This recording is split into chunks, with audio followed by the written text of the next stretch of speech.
Point आप गौर कर सकते हैं कि एमएलसी हटाकर अजहरुद्दीन साहब को एमएलसी देना, ताकि जुबली हिल्स से किसी नॉन मुस्लिम को ठहरा करना, ताकि वहां से कोई बाई चांस जीत भी गया तो मिनिस्ट्री नहीं मिलना।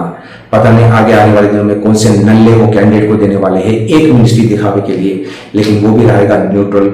मैं आप सबसे कहना चाहता हूं कि कांग्रेस सेक्युलर पार्टी नहीं है, मुसलमान क़यादत को मिटाने वाली पार्टी है।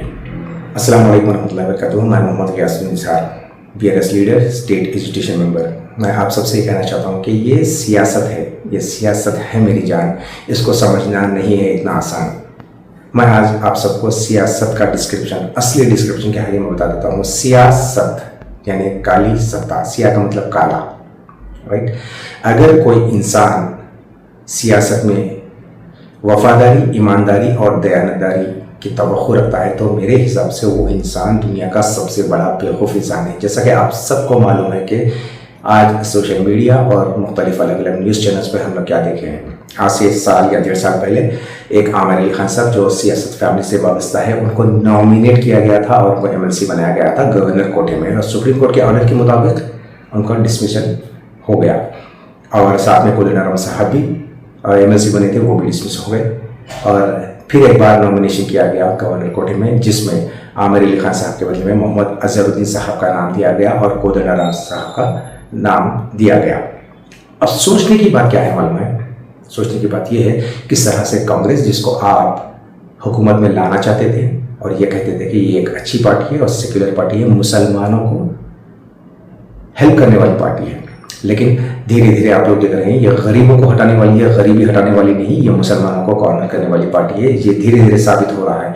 मैं आपको इसके एक नहीं बेहिसाब एग्जाम्पल्स देना चाहता हूँ। नंबर 1 ये है कि अजहरुद्दीन साहब, जैसे कि बाई इलेक्शंस होने वाले हैं, बाई इलेक्शंस में चर्चे हो रहे थे कि जुबली हिल्स से किसी मुसलमान कैंडिडेट को दिया जाएगा, जैसा कि 2023 में अजहरुद्दीन साहब की वो जगह थी, यानी टिकट वहां से अजहरुद्दीन साहब को दिया गया था।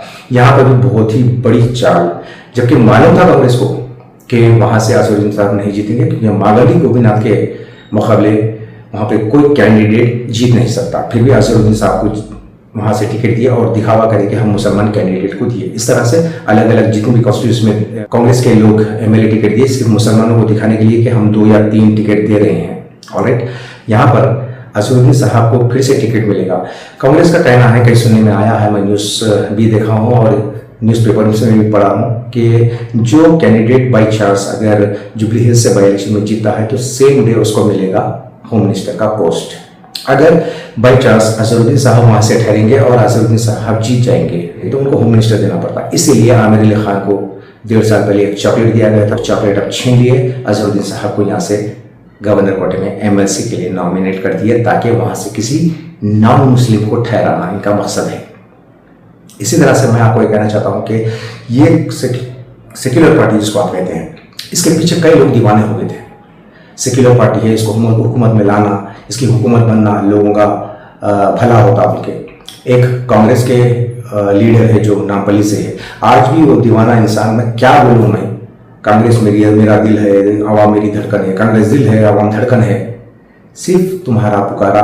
10 साल तक तुम मेहनत करें, मैं इस बात का गवाह हूँ और कई लोग गवाह है। अगर आप कंटेस्ट करने के बाद हार जाते हैं, कम से कम एक मेहनत करने वाले को एक एमएलसी देकर कोई ना कोई एक पोस्ट दे सकते थे, लेकिन नहीं दिए, कॉर्नर कर दिए। एक मलकपेट से ये दिखावा करने के लिए एक पैसे वाले जिसके पास बड़े बड़े वेंचर्स है, उसको टिकट देकर पैसा खर्चा करने लगाए, फिर बोल दिए वहाँ से एक मुसलमान कैंडिडेट को हम टिकट दिए। बहादुरपुर से भी नॉन मुस्लिम को दिए, जबकि मुसलमान को देना ज़रूरी था। और सबसे बड़ी बात कामारेड्डी की। कामारेड्डी में आप सब जानते हैं कि हमारी जो एडवाइजर शब्बीर अली साहब को टिकट देने के बजाय खुद रेवंत रेड्डी साहब ठहरे और वहां से बीजेपी को जिता दिए, और शब्बीर अली साहब को किसी दूसरी जगह से, दूसरी कॉन्स्टिट्यूंसी से एक डमी टिकट दे दिए और ये दिखाया कि हम मुसलमान कैंडिडेट को दिए। अगर शब्बीर अली साहब वहां से ठहरते और जीत जाते बाई चांस, तो डेफिनेटली उनको कोई ना कोई मिनिस्ट्री देना जरूरी था, उनको मिनिस्ट्री देना पड़ता, इसीलिए वहां से शब्बीर अली साहब को टिकट दिया नहीं गया। और ये जो लोग कहते हैं कि ये आरएसएस का टिल्लू है, वो सही साबित हो रहा भाई। देखो आगे आगे आने वाले दिनों में आपको ये पता चल जाता कि ये लोग किस तरह से मुसलमानों को कॉर्नर करेंगे। मैं ये कहना चाहता हूँ कि Waqf board chairman, Urdu academy chairman और हज कमेटी चेयरमैन, अगर ये मुसलमानों के रिजर्वेशंस में नहीं होता तो डेफिनेटली यहाँ से भी किसी मुसलमान को चेयरमैन का पोस्ट भी नहीं मिलता। ये गहरी साजिश, ये गहरी चाल कांग्रेस की मुसलमान क़यादत को हटाने के लिए, मुसलमान क़यादत को बिठाने के लिए, मुसलमान क़यादत को कॉर्नर करने के लिए रेवंत रेड्डी साहब और कांग्रेस चल रही है। और आज भी लोग अपने आंखों पे काली पट्टी बांध कर जय कांग्रेस कहते हैं। फार्मर्स को लेकर देखे, गरीबों को लेकर देखे, स्कीमात को लेकर देखे, एक भी दिए नहीं आज तक। मुसलमानों को इस तरह से गिरा दिए, गरीबों को इस तरह से गिरा दिया और कहते हैं सेक्युलर पार्टी है। ये सेक्युलर पार्टी मेरे हिसाब से ऐसा लगता है कि मुसलमानों को आगे बढ़ने देने वाली नहीं है। और ये आमिर अली खान, जिसके बारे में मैं कहना चाहता हूँ कि हमारे बीआरएस पार्टी के बारे में गैर गलत, गैर मियारी बातें छाप के कांग्रेस को जिताने की कोशिश करे, और कांग्रेस को जिताने में इनका एक बहुत बड़ा रोल है।